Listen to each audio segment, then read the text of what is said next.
What's going on, everybody? Welcome to another video here. This is MotoMoney. Okay, so before we get started, I just want to say thank you so much to anybody who's just kind of like stumbled on this channel and watched the whole video. I mean, really appreciate it. This is a brand new channel, so any views really make a huge difference to me. So thank you so much. Since I'm pretty new to this and there's not too many videos to go off of, and I want to give you guys a pretty clear expectation of what future videos are going to be like. I also want to just say, like, it's really cool. The most important thing for any YouTube video is that there's actually people watching. So when I see any views that I know aren't from me, it's a big deal. So just want to say thank you so much. My vision for this channel has always just kind of been like keeping it very real, not having anything scripted, going out on my bike and rambling about money, and hopefully being able to help someone out with their personal finance or whatever. I'm very happy with how these videos are turning out. I think they accomplish just that. And I also really love doing this because for me personally, it's a lot easier for me to learn when I feel like I'm just having a conversation with a buddy, you know? A lot of the videos that inform me of these sorts of things tend to be more like scripted. They're more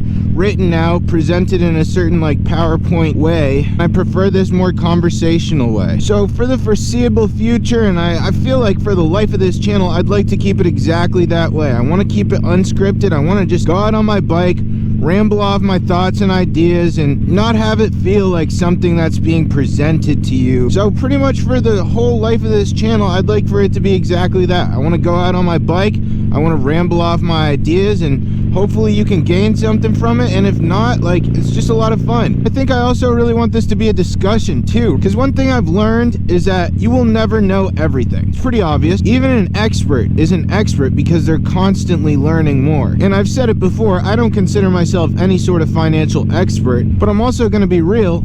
I don't think anybody is, because once you get to a certain point of learning about money, the more important thing is what works for you. It's not an end-all be-all. Anything related to money is just math, and math isn't really like a subjective thing. It's objective, right? Like 2 + 2 is 4. Unless you're living in some sort of dystopian society and your brain has been turned to mashed potatoes and they're teaching you otherwise. If that's the case, I can't even help you. So this channel is always going to be extremely gimmick free, and in doing that, for as long as I can, so long as YouTube never removes it, I will always leave the dislike button available for you guys to hit. We can't really have open discourse if people can't voice their complaints or show their dissatisfaction with a certain video. I really want people to have the ability to show me how they feel about stuff. So as long as I make this channel, dislike button is up for grabs. If you say, hey, this guy doesn't know what the heck he's talking about, none of this stuff makes any sense, this guy's full of crap, by all means smash that dislike.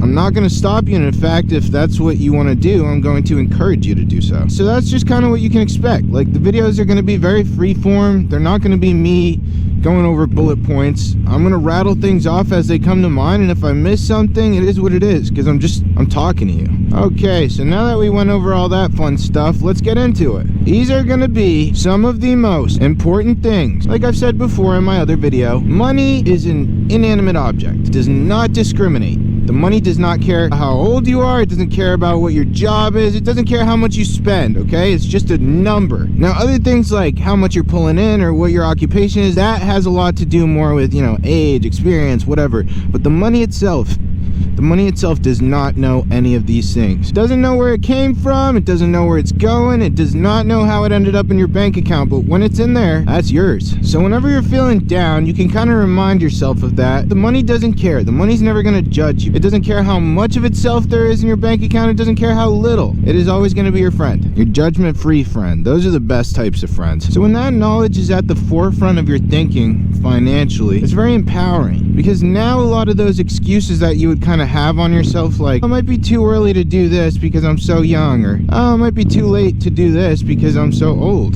The money doesn't care. It's a really great thing to think about because it's very freeing. And I love being free, right? That's why I'm out here just feeling the wind on a bike. I love the feeling of being free. I like to be financially free, and you want to be free to do whatever you want. This one I heard in my freshman year math class in high school, and it's really interesting because mathematically it makes no sense. So the saying goes like this: to be early is to be on time. To be on time is to be late. To be late is to be left behind. Now, from a math standpoint, we know that makes no sense. What it's saying is to be early is to be left behind. We know that to not be the case. In real life, it might sound cliche, but it's so real. And think of it this way, right? When you were in the 7th grade and it was the end of the day and your teacher's like, oh, I gotta go make a call to my boyfriend, so you're gonna have a little half-hour block to do sustained silent reading or do your homework or whatever. Dude, if you got all your homework done, do you remember how good that felt? Because you knew that you had the whole rest of the day to do whatever you wanted. By getting ahead, you had freed yourself, at least for the rest of the afternoon, right? And a lot of times, if you wanted to, you could use the rest of that afternoon to get ahead on other stuff. And I don't know about you, but for me, it's a lot less stressful to do something knowing I have plenty of time to do it. Now, it'd be really easy to just be like, oh, wait, half hour of downtime, I'm just gonna do nothing, and I'm gonna sit here and stare at the wall. And honestly, that was me as a kid. I totally would not use that time to do my homework. I would just be like, I mean, I gotta be real with you guys. I really didn't do my homework very much at all. I was pretty ADD as a kid. School did not make too much sense for me. The one thing I did love was learning, and I feel like that... Whoa, what the heck is that? Oh my god. Did you guys see that? I think it was... I don't know crap about animals. I think it was like a beaver or something. I just wasn't good at doing my homework and stuff. But anyways, the main point is if you got that stuff out of the way early, you were free later. That's a beautiful parallel, right? And that's the exact same way that it works with money. If you're able to build really good money habits early, you're not even just going to be wealthy down the line, you're going to have money to spend. It's just so important to get ahead. So this will be the one specific thing I say in this video. Almost everything I say in this video is going to be mostly psychological because I really do believe like having the right mindset is what's most important when it comes to this stuff, because your brain is in charge of everything, right? I always try and draw the parallel to losing weight. It's like, you know exactly how to lose weight. You just eat less calories. It's the same thing with money. It's like the way you accumulate money is really easy. Bring money in, don't let too much out. And what's cool with money is that you can actually put money out and it will actually bring more money in. That's what makes it really exciting. So to wrap this up though, be early. Be early to have 5K in your checkings at any given moment, because when something happens to your car and all of a sudden you gotta throw a bunch of money at it, the person who's still saving for those 5K because they're on time, right, is gonna have that big hit and they're gonna fall back to zero. And because being on time is being late, what happens when a bill is deducted from their bank account? They're already at zero, that bill's gonna come out and then they get tacked on a late fee. They're now losing money because they didn't have money. Plus they're in the negatives. Oh my god, it's a vicious cycle. It's happened to me a billion times. I've told you guys forever, I am no saint when it comes to money. I am not the holier than thou. Like, this stuff has happened to me, so I've learned how to navigate it, right? You learn by making mistakes a lot of time. And boy have I learned. I gotta say, like, I've done plenty of stupid things. I've said it in my other videos. I've maxed out credit cards, taken out personal loans, taken out student loans. That one's iffy depending on who you are. But I gotta say, at the very least, like, I never crawled myself into too crazy debt. The most debt I've ever taken on, I could pay off in like 4 months of working at a gas station. So it wasn't anything too intense. I've also only ever missed one credit card payment, and that's the only late payment I've ever made. I'd encourage anybody who's watching this, if you haven't already, just make sure to never miss a payment on something, because it's really easy to build your credit back up as long as you don't do that. Even that one I was so bummed about, because I'm so good about making payments. It is what it is, right? You live, you learn. But yeah, it's just important to think like that. And I'm going to draw the parallel again to weight loss, right?